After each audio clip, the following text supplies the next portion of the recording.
Je vais commencer avec un titre qui s'appelle Sign of Affection aux éditions Akata. C'est l'histoire d'une jeune fille qui est malentendante, qui a toujours trouvé des moyens, des truchements pour réussir à communiquer avec les entendants, et qui va faire la rencontre d'un garçon. Pour la première fois, elle va rencontrer un entendant qui s'intéresse à elle en tant que fille, et qui surtout s'intéresse à elle en tant que sourde. Contrairement à la plupart des garçons qu'elle rencontre habituellement, qui se contentent d'écrire vite fait sur un bout de papier, lui va lui dire écoute, moi j'aime les langues, je suis passionné par la linguistique, je veux apprendre à parler de la langue des signes, je veux apprendre à parler avec toi. C'est très très intéressant puisque ça nous parle de handicap, de l'intégration des personnes handicapées au sein de la société japonaise. De manière générale, on peut y voir assez facilement aussi, à travers le prisme français, de la difficulté qu'il y a à pas pouvoir parler avec les gens. C'est vraiment toute la difficulté de ces personnes qui n'ont pas de voix, qui ont envie d'hurler. Moi aussi, j'ai un avis, moi aussi, j'ai une vie, j'ai des sentiments, j'ai une capacité à éprouver des choses et des idées, et je veux pouvoir les partager avec vous. Donc ça, c'est A Sign of Affection chez Akata. Après, on part sur un manga historique qui s'appelle L'homme qui tua Oda Nobunaga. Oda Nobunaga, c'est un personnage qui est emblématique de l'histoire japonaise, c'est l'homme qui a unifié le Japon, mais qui a une réputation de tyran, de monstre, et sur lequel persistent des doutes parce que c'est l'homme qui l'a vaincu, qui va écrire l'histoire, et on continue à se demander si est-ce qu'il a été si monstrueux, si tyrannique que ça. Le doute est tellement important que des historiens ont fait des recherches sur ce personnage, ont essayé tant bien que mal d'exhumer des archives et d'essayer de savoir un petit peu ce qui s'est passé pendant cette période, et qui finissent par arriver au constat que, comme on le sait, quand le gagnant écrit l'histoire, il écrit pas toujours la vérité. Et il y a une volonté, pas forcément de réhabiliter le personnage, mais au moins d'essayer de nous donner une vision plus juste de qui il était vraiment. C'est chez les éditions Delcourt Tonka, c'est une série qui sera plutôt courte puisqu'elle sera en 8 tomes, et c'est historiquement vraiment passionnant si vous êtes intéressé par le Japon et son histoire féodale en particulier. Autre titre complètement ovniesque s'appelle Olympia Kyklos. C'est typiquement ce qu'on appelle un isekai. Ces histoires de personnages qui meurent et se réincarnent dans un univers ou d'heroic fantasy ou de fantastique. Et ben là, pas du tout, puisqu'on suit les aventures extraordinaires de Démétrios. Démétrios est athlète olympique dans la Grèce antique, 4 siècles avant Jésus-Christ.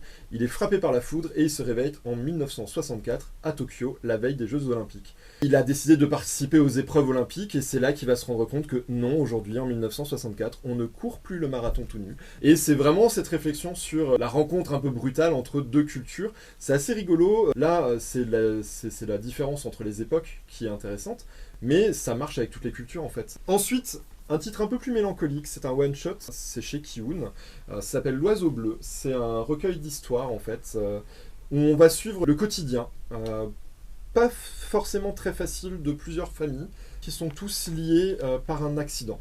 La perte d'un enfant pour un couple, comment est-ce qu'on continue à vivre, comment est-ce qu'il y a un après quand on a perdu celui qui est censé être l'après. Comment est-ce qu'il y a un après quand on est celui qui est responsable du décès de cet enfant aussi. Donc c'est vraiment une réflexion sur le deuil, la perte de l'autre, comment on se reconstruit en tant que famille, comment on se reconstruit en tant que personne quand on a subi un drame. C'est une œuvre somptueuse dans la collection Latitude de Kiun que je vous conseille très chaleureusement. Et on termine avec mon chouchou qui s'appelle Magus of the Library. C'est l'histoire d'un jeune garçon qui vit dans un monde où les livres sont des objets extrêmement précieux, au même titre que les pierres précieuses, que l'or, que les épices. C'est un petit blanc à la peau très pâle, aux cheveux blonds et aux oreilles pointues, dans un pays où la norme est plutôt le type méditerranéen, qui se fait du coup beaucoup chahuter pour son physique. Il est en plus issu d'une famille très pauvre, donc ça n'arrange rien à sa situation. Mais sa grande sœur s'est dit que, quitte à avoir une vilaine tête et à être pauvre, il aurait au moins une éducation. Elle a travaillé très très dur pour l'envoyer à l'école et il a appris à lire et à écrire. Et à travers la lecture, il arrive à oublier pendant un temps, à s'évader pendant un temps. Et on retrouve vraiment ce sentiment qu'ont tous les gros lecteurs, que ce soit de romans, que ce soit de BD, de se dire « J'aimerais tellement avoir la chance, au moins quelques instants, de visiter l'univers. Moi, j'aurais rêvé enfant de visiter l'univers du Seigneur des Anneaux. J'aurais adoré arpenter la comté et rencontrer les hobbits. » On retrouve une déclaration d'amour vibrante au livre et à la littérature en général. Le livre est clairement présenté comme un objet qui permet à la fois de présenter une culture étrangère, de comprendre cette culture, et qu'à partir du moment où on commence à toucher du bout du doigt la culture et à la comprendre, on arrête d'en avoir peur. Donc un livre, c'est une clé, c'est un outil pour comprendre l'autre et mettre à mal un peu l'intolérance, le racisme et l'incompréhension. Donc ça c'est aussi chez Kiun, dans la collection Kizuna. Magus of the Library, c'est un titre que je vous conseille très très chaleureusement également. Alors, à mon sens, Jiro Taniguchi est vraiment un auteur incontournable quand on s'adresse à des adultes, parce que c'est vraiment le chaînon manquant entre la BD et le manga. Et là, je vous présente Blanco. Pour illustrer en fait la façon dont Jiro Taniguchi arrive à vous embarquer dans des univers, il vous emmène avec lui. Et Blanco, c'est l'histoire d'un chien. Et pendant 4 volumes, vous allez suivre passionnément l'histoire de ce chien. C'est vraiment l'un de mes auteurs préférés en manga. Je le valorise souvent auprès des adultes quand ils cherchent à découvrir le manga. Je pense que c'est vraiment la clé d'entrée pour entrer dans cet univers-là. En adaptation, j'ai choisi de vous présenter Les Montagnes Hallucinées, qui ont été adaptées par Gu Tanabe, qui est au départ un roman de Lovecraft. Le dessin est juste, je vous montre la qualité graphique extraordinaire. Lovecraft, c'est le maître des romans d'horreur. Et quand on rentre dans une histoire de Lovecraft, le héros, lui, préfère mourir plutôt que d'affronter ce qu'il est en train d'affronter. Et ça a été magistralement adapté par Gu Tanabe. Donc ça, c'est pareil pour un lectorat adulte. C'est vraiment aussi une belle porte d'entrée dans l'univers des mangas. Ensuite, je vous propose de découvrir My Broken Mariko. C'est l'histoire d'une jeune femme qui va apprendre par la télévision que sa meilleure amie vient de se suicider. Sa meilleure amie avait une vie très difficile avec un père abusif et elle va décider de voler les cendres de son amie pour lui proposer un dernier voyage ensemble. Donc c'est un manga assez dur. L'héroïne qui elle est en vie ne s'épargne pas, mais on est vraiment embarqué dans ce deuil et dans cette finalement renaissance pour reprendre goût à la vie après ce choc qui est assez important. Et j'ai vraiment été bouleversée par My Broken Mariko et je pense que ça peut toucher pas mal de gens. Alors là, je vous présente un titre qui est très peu connu, qui s'appelle Série. Ça se passe dans un monde apocalyptique. On va suivre l'histoire d'une des dernières humaines sur Terre qui est accompagnée par un robot. Et en fait, c'est pas tellement cette dernière humaine qu'on va suivre, c'est ce robot qui va suivre la mort de cette humaine et qui va rester en veille et qui va accueillir en fait, parce qu'il y a eu quelque part d'autres humains qui ont survécu, et qui va transmettre la connaissance à ces humains qui ont survécu. Et je trouve ça magnifique en fait dans l'esprit de se dire que notre humanité va être véhiculée par un robot qui va pouvoir nous retransmettre, nous accompagner dans cette renaissance. J'ai adoré ce titre qui s'appelle Série, qui est très peu connu. C'est un titre qu'on lit très vite. Et quand vous fermez le livre, tout d'un coup, il y a des choses qui vous sautent à la figure. Enfin, vous y repensez très longtemps. Voilà, ça s'appelle Série. Et en dernier, parce que ça, c'est vraiment le best-seller, je le vends très souvent aux adultes qui veulent découvrir le monde des mangas. Ça s'appelle La fillette au drapeau blanc. C'est tiré d'une histoire vraie sur une petite île au Japon qui avait été relativement épargnée par les bombardements lors de la Seconde Guerre mondiale. Cette île va être totalement dévastée par les bombes. Et une petite fille de 4-5 ans va se retrouver toute seule à devoir survivre pendant plusieurs semaines. Alors, cette petite fille a vraiment existé. Elle a été prise en photo par un photographe lorsque les Américains ont débarqué sur cette île. Cette petite fille a grandi, a écrit un roman. Et ce roman a donc été adapté par cette mangaka. C'est très fort. C'est pas misérabiliste. On n'est pas en train de larmoyer toutes les 2 pages, puisqu'on va voir la guerre au travers les yeux de cet enfant, qui va voir des choses terribles mais sans les juger. Et c'est un one-shot et beaucoup de gens l'apprécient aussi, donc c'est pour ça que je voulais vous le présenter.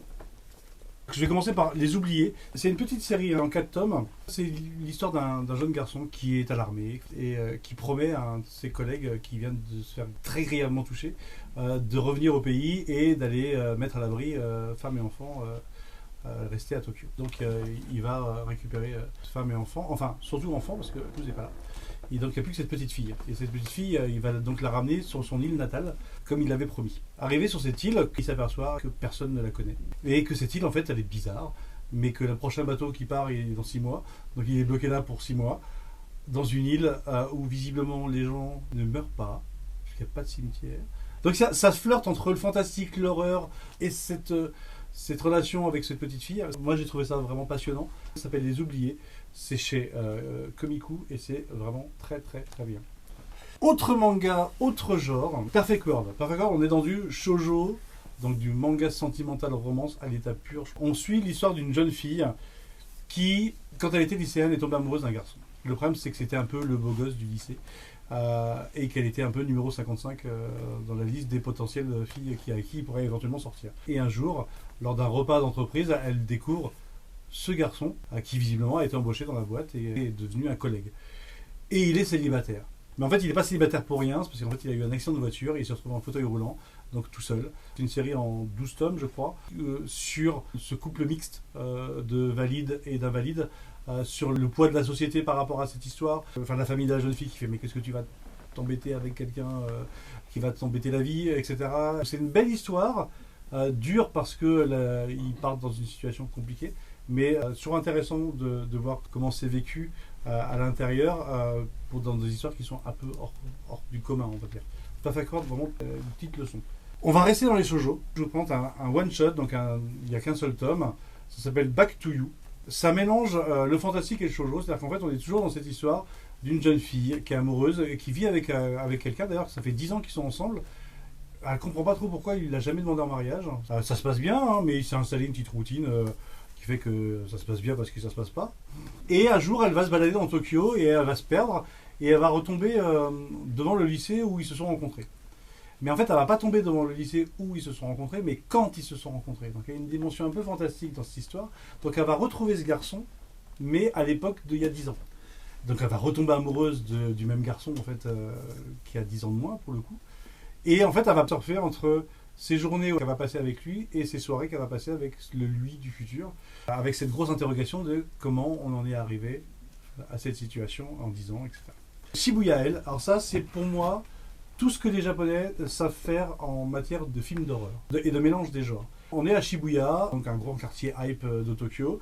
On suit un jeune étudiant qui est vidéaste amateur et qui cherche des plans de vue pour faire un film. Et d'un seul coup, on ne sait pas pourquoi, magiquement, Shibuya est fermé, comme s'il y avait un dôme transparent. Et les habitants qui sont bloqués dans ce dôme sont attaqués par la créature la plus inoffensive du monde, c'est-à-dire des poissons rouges, qui flottent dans l'air comme si c'était un bocal à poissons, et qui attaquent les gens et qui les mangent. On mélange les genres.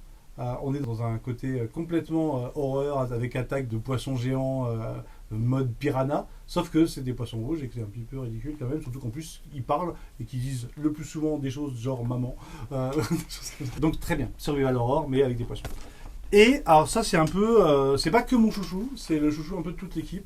Ça s'appelle Girls Last Tour. On va suivre la vie, en fait, une espèce de road trip à travers des ruines d'une guerre passée. Deux petites filles, toutes seules, abandonnées dans une ville où il n'y a plus personne, et qui se posent la question de qu'est-ce qui s'est passé pour qu'on en arrive là. Qu'est-ce qui s'est passé pour que ça soit plus facile de trouver des chars, des restes d'armes, etc., que de l'eau chaude et surtout à manger. C'est vraiment une espèce de jugement de la génération d'avant, vu par des petites filles en disant mais qu'est-ce qu'ils ont fait, qu'est-ce qui s'est passé et quel monde ils nous laissent. Enfin, moi, en le lisant, j'ai vraiment l'impression d'être la génération d'avant et de dire oh là là, mais qu'est-ce qu'on a fait quoi. Et c'est en 6 volumes et c'est une belle série pour si vous aimez le côté un petit peu SF, mais surtout ce road trip tranquille et calme que propose ce manga, donc Girl Last Tour. C'est une porte d'entrée, à mon sens, extraordinaire dans la littérature classique. Souvent, le héros est différent. Et quand on est adolescent, on se sent différent.